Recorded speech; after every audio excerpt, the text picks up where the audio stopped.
I picked this up at a thrift store. The yellow spoke wheel spins, and it's pretty fascinating and hypnotic.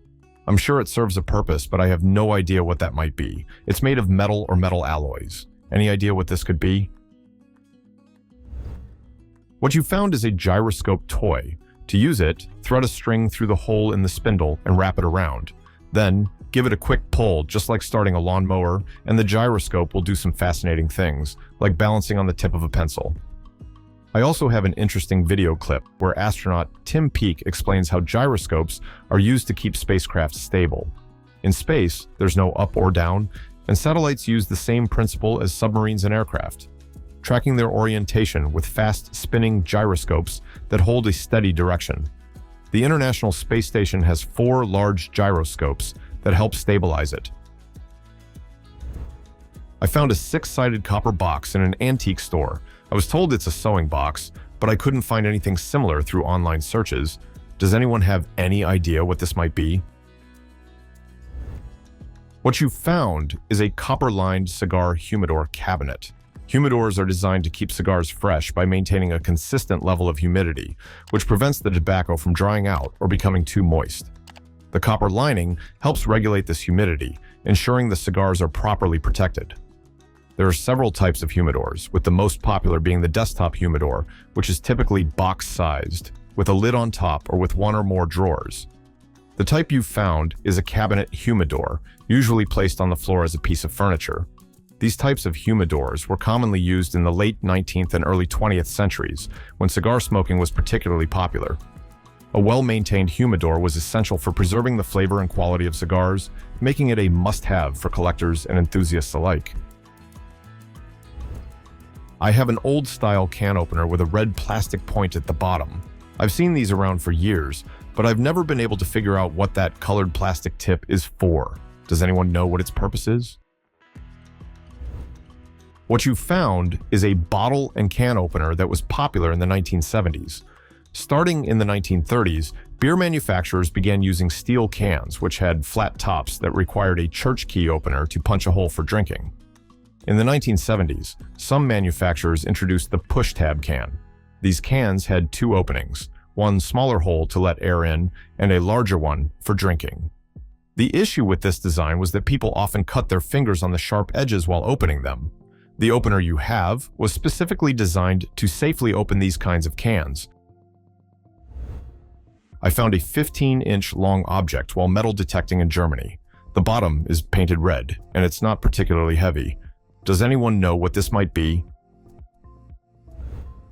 What you found is likely a 4 pounds incendiary bomb developed by Imperial Chemical Industries.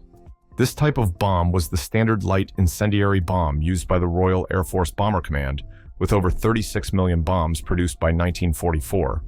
It was a key weapon in the British dehousing plan. The bomb had a hollow body made of an aluminum-magnesium alloy, with a cast iron or steel nose, and it was filled with thermite incendiary pellets. It could burn for up to 10 minutes. If you'd like to learn more about the dehousing plan, I'll leave a link in the video description for you. I found this in the basement, and it looks like some kind of guillotine, but it's not very sharp. It doesn't even cut paper. It's about 20 by 20 centimeters, made of plastic and metal. The larger part is plastic with ridges, a winder, and a scale that goes up to 2 centimeters. There's some Russian text on the bottom. The metal part also has ridges. Does anyone know what this tool is for? What you found is a Soviet-era vegetable or cheese slicer developed in the 1970s. The tool was designed to make slicing vegetables or cheese easier and more uniform. The winder and scale were used to adjust the thickness of the slices, up to 2 centimeters, allowing for precise cuts depending on the desired thickness. Based on the exchange rate in the 1970s, this slicer would have cost around $5. What is this wood and metal thread-related contraption?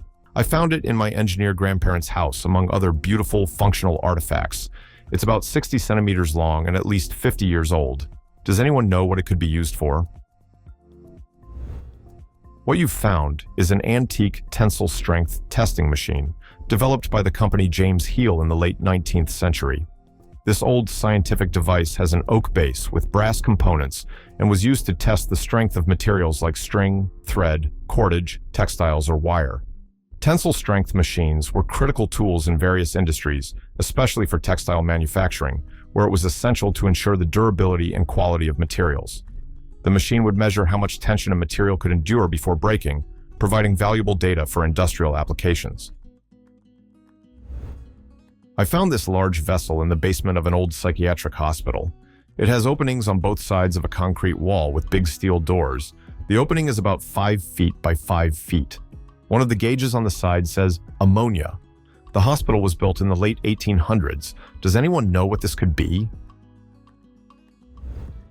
What you found is a large autoclave, likely used to sterilize mattresses and bedding.